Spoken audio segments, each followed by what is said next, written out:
Pentagon pressure. Top generals face tough questions on Capitol Hill. How did this avoidable disaster happen? What they're saying about the chaotic withdrawal from Afghanistan. Democratic deadline. President Joe Biden's agenda runs into roadblocks. Why this week could be a make or break moment in his presidency. Legal limbo. A pro-life law gets set aside while justices weigh the larger issue. And public health concerns. The Vatican looks at inequalities across the globe. On EWTN News Nightly for Tuesday, September 28th, 2021.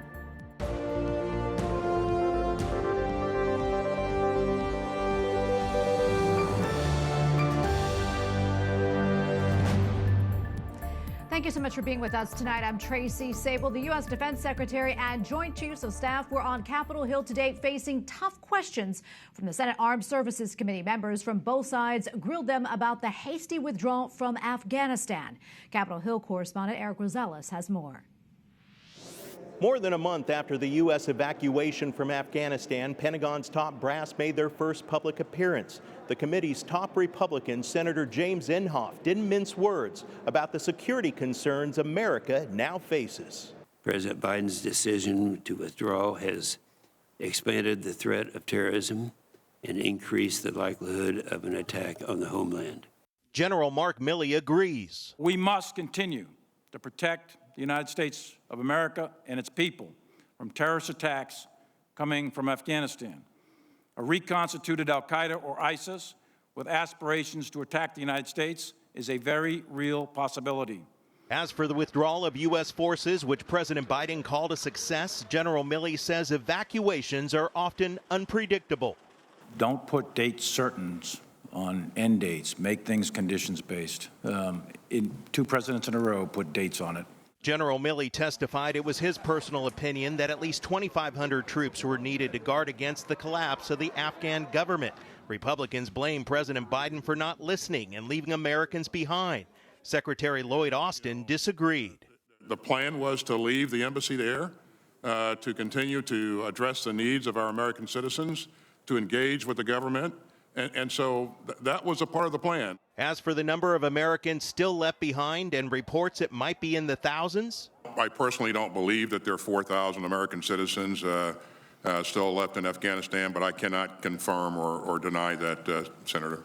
Republican Senator Tom Cotton asked General Milley why he hasn't resigned after his advice to the president was rejected, to which the general replied, It would be an incredible act of political defiance for a commissioned officer to just resign because my advice is not taken. We're going to take a hard look at ourselves in terms of, what we did over the last 20 years, what worked, what didn't work, and we're going to learn from those lessons. Combat veterans Senator Tammy Duckworth plans to introduce a commission to dive deeper into the war in Afghanistan and learn from the past. As for the 13 service members who passed, lawmakers plan to dive deeper into that topic behind closed doors. At the Capitol, Eric Rosales, EWTN News Nightly. President Joe Biden's $3.5 trillion spending proposal is not a done deal. He has been meeting privately with lawmakers to try and make it happen. Opponents say that it is just too much money. There are also questions about a separate trillion-dollar proposal to repair roads and bridges, and the next few days could be sink or swim for both. White House correspondent Owen Jensen reports. Owen? Tracy, good evening to you. There's a lot going on here. So first things first, a $3.5 trillion Build Back Better agenda to be paid for, President Biden says, through tax increases on corporations and the wealthy. Now, Republicans don't want any part of this, and it could all come down to the wire.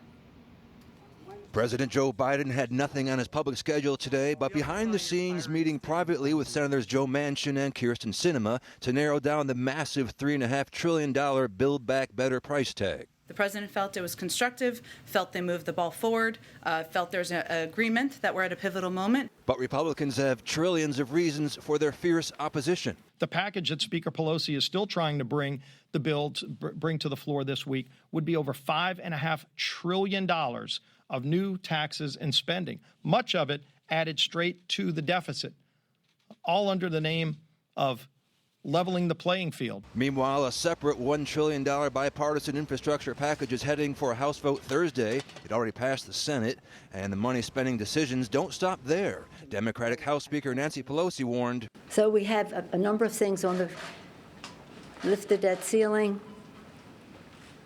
keep government open. We have to do those imminently. She blasted Republicans. They are jeopardizing the full faith and credit of the United States of America, which is guaranteed in the Constitution. But Republicans countered.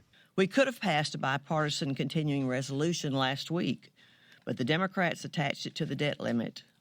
The Democrats did this even though Republicans were clear we opposed tying these two votes together. Treasury Secretary Janet Yellen urged lawmakers to address the debt limit. If not, she says it's possible America would default for the first time in history.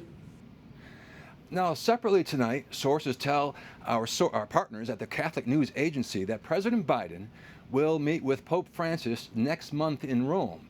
Now, today, earlier at the White House, I asked White House Press Secretary Jen Psaki if indeed that is going to happen, and she said she has nothing about the trip to confirm at this time. At the White House, Owen Jensen, EWTN News Nightly.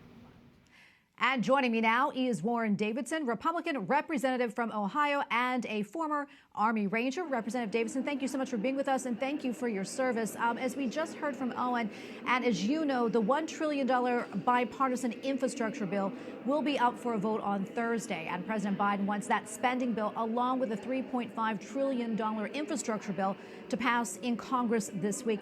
Let's talk more about that. How are those negotiations going, and ultimately, how do you see this all playing out? Well, in the Senate, there was a bipartisan negotiation on infrastructure. And as they were signing that, they came out. Nancy Pelosi made it clear there wouldn't be a bipartisan path in the House. She said this isn't going to happen as a clean vote. It's going to happen with the $3.5 trillion Bernie Sanders budget, which is now about $4.3 trillion. So $5.5 trillion worth of spending. She might break it apart. It looks like she's going to vote on the infrastructure bill as a separate standalone item. But we know it's not a standalone. It's like a gateway drug to the bigger package. And additionally, we are also looking at a possible government shutdown come midnight on Thursday. Where do things stand right now? What more can you tell us about that? Well, look, I don't know anyone that wants the government to shut down, but normally the debt limit is part of a negotiation. That turns out to be bipartisan most of the time. Speaker Pelosi, when Republicans had the House, Senate, and presidency, said the Republicans have the majority, they should pass it on their own, and so we did. Pelosi does not have the votes to pass it on her own, and I don't think she will. So she's trying to find a way to keep the Biden agenda alive. They promised to fundamentally remake America, and they can't do that without a higher debt ceiling. So they're literally, trying to push it as if Republicans are withholding votes. They want our votes, but no input at all from, particularly on the House side. So they're not going to get the votes. And on a different note, today the top generals, including Secretary of Defense Lloyd Austin, testified in Congress about the withdrawal from Afghanistan. Secretary Austin said although he doesn't believe there is, he cannot confirm or deny that 4,000 Americans are still in Afghanistan. I'd like to get your thoughts on that and the hearings so far.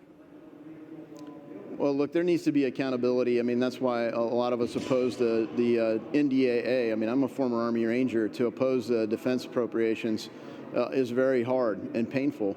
But you can't keep handing over the money with no accountability. No one's been held accountable for the failed withdrawal. And to listen to some of these people say it's a success, when would it possibly be a success to leave American citizens behind, knowingly?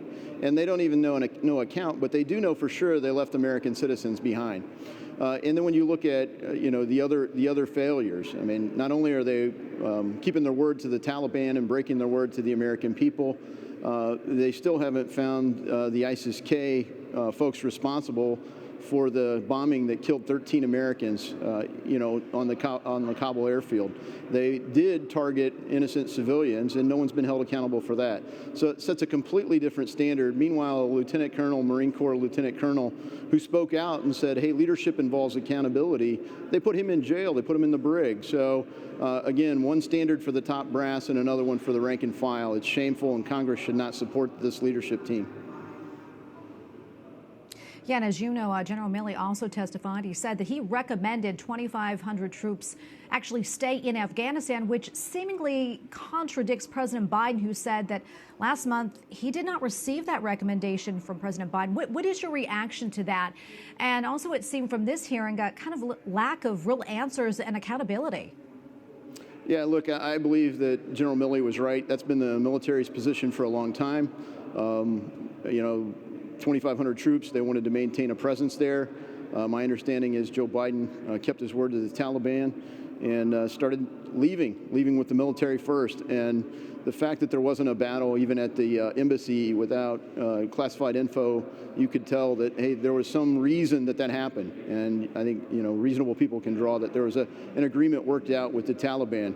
Milley was probably opposed to that, but Milley didn't have a good answer for, his conduct under the last days of the Trump administration for going past all protocols and talking directly to his counterpart in China, at odds with the commander-in-chief then. So he had no trouble contradicting the commander-in-chief when it was Donald Trump, but he's completely submissive and passive for the commander-in-chief when it's Joe Biden. It's shameful. He should be removed. Well, Representative Davidson, thank you so much for your time today. We appreciate you weighing in. And again, thank you again for your service to our country. Thank you. In Omaha, Creighton University's COVID-19 vaccine requirement for all students is upheld. Several at the Jesuit school had sued, citing a pro-life religious objection. The judge ruled that their signed vaccination commitment forms undermined their claim. While Georgia's pro-life heartbeat law remains in legal limbo following last week's hearing, a federal appeals court will not rule in Georgia's case until the Supreme Court decides Dobbs versus Jackson Women's Health Organization regarding Mississippi's heartbeat law. A university in the United Kingdom says that it will accept the appointment of a Catholic chaplain who spoke out against abortion and assisted suicide on social media. The University of Nottingham initially refused to recognize Father David Palmer. He called an assisted suicide bill a way for hospitals to kill the vulnerable. And for more on this story, including reaction from the Bishop of Nottingham, visit our partners at CatholicNewsAgency.com. South Korea is calling North Korea's latest missile launch regrettable. Seoul says the test casts doubt on recent diplomatic overtures by the Kim regime. There are concerns whether the short-range missile was prohibited, a ballistic one. At the same time, the North addressed the UN yesterday to protest joint military drills and international nuclear sanctions. Officials in Russia have declared groups linked to the Church of Scientology as, quote, undesirable. The officials say the group poses a threat to the security of the country. The issue will now be considered by Russia's Ministry of Justice. Scientology was established in 1952 by science fiction author L. Ron Hubbard. Coming up, unborn babies put at risk. Get reaction to California's pro-abortion laws.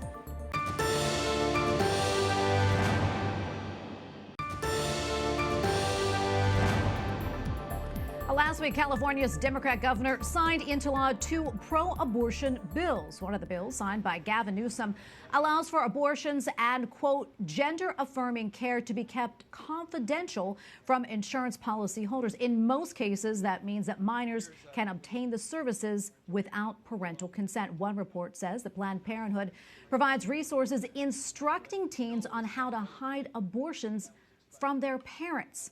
Joining me now is Roger Severino, Senior Fellow at the Ethics and Public Policy Center. Roger, welcome. Great to see you. Let's talk more about these bills, which in part allow girls to get abortions in California without their parents even knowing. I'd like to get your reaction and the dangers it creates for children and the family unit. Yeah, this is driving a wedge between parents and their kids. Unfortunately, so many bad things are coming out of California. I grew up there. It's just sad to see. Attorney General Javier Becerra, who's now the Secretary of the Department of Health and Human Services, was there when he mandated abortion insurance for all Californians, practically speaking. And under the Trump administration, we went after him for violating the law and having that mandate. And now he's following this up by saying you could actually hide abortion charges in insurance. And the state of California, for their part, is doing the exact same thing by saying insurance companies can't tell parents when their kids are getting abortions and where they're getting sex reassignment surgeries. That's just bad public policy. You can't have these life-altering decisions being made without parental involvement. Yeah, absolutely. It really is concerning. And additionally, as you mentioned, the bill also mentions that the sensitive services include, quote, gender-affirming care. I'd like to talk more about that. And also, how is this all even legal? Sure. So there's a question as to whether or not a child could actually consent to a sex reassignment surgery. We saw in England there was massive debate whether or not somebody could actually consent as a child, and they stopped it for a time. Also, in the Nordic countries, they're reevaluating this. In the United States, it's full steam ahead. You could have life-altering, permanently sterilizing surgeries as a child, and I don't think a child could consent to that. When in 90% of the cases, if kids are left alone, they grow out of it on their own. However, if you cut out parents from the equation, then that just leaves childs to their own devices. You need to be able to have the parents involved in these very, very tough circumstances where kids are going through all sorts of confusion as teens, and we want to help them accept their bodies. And if you cut out the parents from that, you're violating not only the rights of the parents, but the rights of the kids to be fully informed before they take these life-altering decisions. They're driving parents out and putting the government in. California is wrong to do this. The Biden administration is also wrong to support it, and that's what they're doing. Well, in Washington, as you know, the U.S. House passed the Pro-Abortion Women's Health Protection Act last week as a response to the Texas heartbeat law. Was this purely symbolic, or do you think it actually has a chance of becoming law? I think the chances are slim. There is still enough pro-life sentiment, thankfully, in the Senate and even among some, very few, vanishingly small Democrats that will say it's too far. We saw that even Susan Collins said it was too far, and even she's in support of Roe versus Wade. So we're seeing a very big pushback. They're not going to get to the 60 votes necessary. But we see that Planned Parenthood the administration is doing the bidding of Planned Parenthood. It's political payback. They were huge supporters of the Biden administration, huge supporters of the Democrats in Congress, and that's what this is all about. It's about political payback. Roger, not a lot of time left, but before I let you go, I want to talk about this. The Supreme Court is gearing up to hear the Dobbs case in December. I'm wondering, how do you expect that case to affect the pro-life movement? How do you see this all shaking out? Well, the pro-life movement should be energized. We are finally getting Roe v. Wade to be decided, and I think it's on the chopping block. It's been eroded for decades, and it is egregiously wrong. Not just wrong, egregiously wrong. And I think the Supreme Court justices now have a majority who are willing to agree with that fact and undo the harm so that states can now finally move forward to defend human life, the most vulnerable among us. And it won't end just with the Dobbs case. We have cases about abortion based on a child's Down syndrome status. A disability should never be a death sentence, and I think the justices should take up that case as well and down the line. But first and foremost, I think they're going to readdress Roe, and I think there's a fantastic chance that Roe will finally go. Oh, Roger, thank you so much for your time today. I appreciate you weighing in. Roger Severino, Senior Fellow at the Ethics and Public Policy Center. Thank you again. Thank you. Up next, confronting inequalities. The Vatican looks at the issues with public health.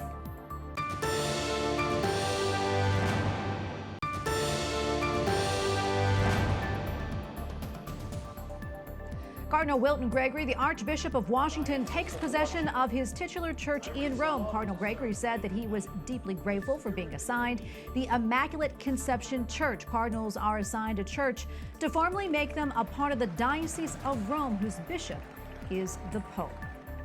To mark Mexico's 200th anniversary of independence from Spain, Pope Francis has sent a message of contrition to the country's bishops. The Holy Father acknowledges the Catholic Church's past painful errors. He hopes the Church will learn from history in order to promote healing. Pope Francis is describing evangelization as, quote, implanting the kingdom of God on earth. The Holy Father's thought is from his preface to a new book, Fraternity, Sign of the Times, in which two prominent theologians discuss themes from his encyclical, Fratelli Tutti. A meeting of the Pontifical Academy for Life is taking place at the Vatican yesterday morning. Pope Francis addressed a group of participants expressing pain at strong inequalities in healthcare and living conditions of people. Joining us now from Rome is Dr. David Barbe, president of the World Medical Association. Dr. Barbe, thank you so much for your time today. Can you tell us a little bit more about this assembly and what you focused on? This has been a wonderful workshop sponsored by the Pontifical Academy for Life, talking about the many facets and the multiple impacts of COVID-19 pandemic over the last two years. And what would you say personally if you were talking to somebody who was maybe vaccine hesitant for some reason, had some concerns about it? What would you tell them? So I'm from rural southern Missouri, and our vaccination rates are very low because the vaccine hesitancy in my area of the country is very high. And I try to tell them how we were able to develop this vaccine in such a short period of time and why the technology that is being used is safe, even though it is new. And I try to tell them that we have looked at the side effects and the complications of the vaccine very carefully. We've given well over 300 million doses in the United States alone. And the verified complications from all of those vaccinations is very, very low, not much more than other vaccinations that we give, like the flu shot or pneumonia vaccination or mumps and measles vaccination. And switching subjects just slightly here, I understand yesterday you met with Pope Francis. Can you talk to us about what that was like, what he said to you, and personally what it was like for you to meet the Holy Father? So that was very impressive that the Pope would give this workshop the amount of time that he did. I think that says how important this topic is to him personally, how important it is to the Church, and how great an impact the Church can have, and those that have been involved in this workshop and the Pontifical Academy, how impactful they can be. The message, of course, was in Italian, and we are expected to get a translation of that soon. But I was able to sit in the very front row, 25 feet from the Pope, during his message. And afterwards, even more impressive, he met with each individual. He had a receiving line and shook hands with all 100 members of the meeting that were in that chamber, this Clementine chamber last night or yesterday. So the fact that he gave us that much time and that much personal attention speaks to how important he sees this topic. And what an incredible experience for you, I'm sure. Before I let you go, Dr. Barbe, is there anything else that you would like to share with our audience as it pertains to the pandemic and COVID-19? So two things. One about the workshop. This workshop covered, I would say, 3 large areas. One was the medicine. How do we take care of things right now, and what do we need to plan for in the future? Another part was what I will call the delivery systems. How do we get vaccines to those countries in Africa, for instance, where the vaccination rates are less than 3%? We had wonderful remarks from the director of the CDC of African nations, who spoke just before I did, talking about his vision and how we can improve the structure and delivery of vaccines in Africa. And the third very important part of this conference was around the ethics. Why are we promoting the vaccination? And it is not just to protect each of us as individuals, but it is because we care about one another. And I get the vaccine not just to protect me, but to help protect others. Well, Doctor, thank you so much for your time today and for speaking with us. We appreciate it. Dr. David Barbe, president of the World Medical Association. Thank you again. And we thank you for watching tonight. For the entire EWTN News Nightly team, I'm Tracy Sable. Good night and God bless.